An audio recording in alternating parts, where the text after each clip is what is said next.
Halo Sobat Arkana Jawa, semoga kalian selalu sehat dan tetap haus akan sejarah Nusantara. Sejarah seringkali mencatat nama raja besar dan perang besar. Namun ada tokoh yang justru menentukan arah sejarah tanpa banyak disebut. Di balik bersatunya Galuh dan Sunda, bukan hanya perang dan bukan pula sekedar pernikahan politik. Ada satu sosok yang bekerja dalam diam, namun perannya sangat menentukan. Batara Kalyana. Siapa sebenarnya Batara Kalyana? Dan apa perannya hingga dua kekuatan besar di Tatar Sunda akhirnya bisa bersatu? Pada masa itu, Galuh dan Sunda berdiri sebagai dua kekuatan yang memiliki akar budaya yang sama, namun dipisahkan oleh kepentingan politik dan legitimasi kekuasaan. Galuh dikenal kuat secara kepemimpinan dan militer, sementara Sunda memiliki posisi penting dalam adat dan legitimasi spiritual. Hubungan keduanya bukan permusuhan terbuka, tetapi ketegangan yang setiap saat bisa berubah menjadi konflik besar. Di tengah situasi inilah Batara Kalyana muncul. Ia bukan raja yang duduk di singgasana dan bukan pula panglima perang yang memimpin pasukan. Namun Batara Kalyana memiliki peran yang justru lebih krusial. Ia dipercaya oleh elit Galuh dan Sunda sekaligus. Batara Kalyana memahami silsilah, adat, dan tata kekuasaan.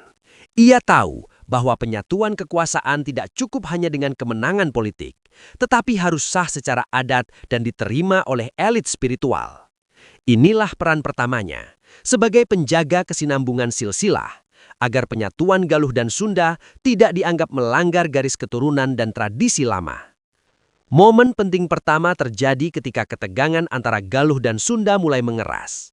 Tekanan untuk menyelesaikan persoalan dengan kekuatan militer semakin besar. Pada titik inilah, Batara Kalyana berperan sebagai penengah. Ia menarik konflik dari medan perang menuju ruang adat dan musyawarah.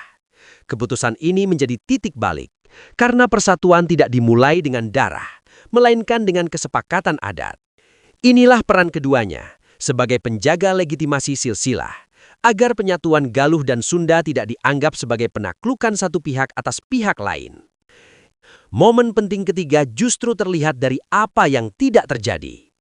Ketika proses penyatuan berjalan, tidak tercatat adanya perang saudara besar atau pemberontakan luas. Transisi kekuasaan berlangsung relatif tenang. Dalam sejarah, kondisi seperti ini hampir selalu menandakan adanya tokoh pengatur di balik layar. Dan disinilah peran Batara Kalyana menjadi sangat jelas, sebagai arsitek sunyi dari transisi kekuasaan tersebut. Namun karena Batara Kalyana tidak tampil sebagai raja utama dan tidak memimpin perang besar, namanya perlahan tenggelam dalam catatan sejarah populer.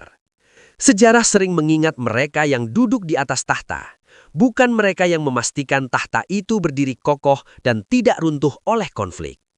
Padahal Batara Kalyana bukan tokoh pelengkap.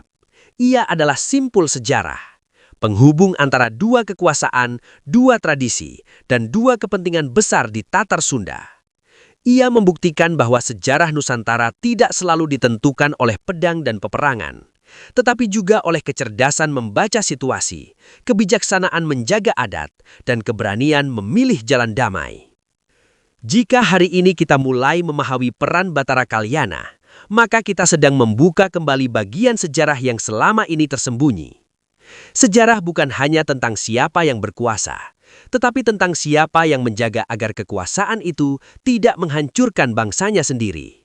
Dan di balik bersatunya Galuh dan Sunda, ada satu nama yang patut kembali diingat, yaitu Batara Kalyana. Jika kalian menyukai pembahasan sejarah Nusantara seperti ini, jangan lupa untuk mendukung channel Arkana Jawa dengan cara klik tombol like, subscribe, dan bagikan video ini agar semakin banyak yang mengenal sejarah bangsanya sendiri. Sampai jumpa di kisah sejarah Nusantara berikutnya.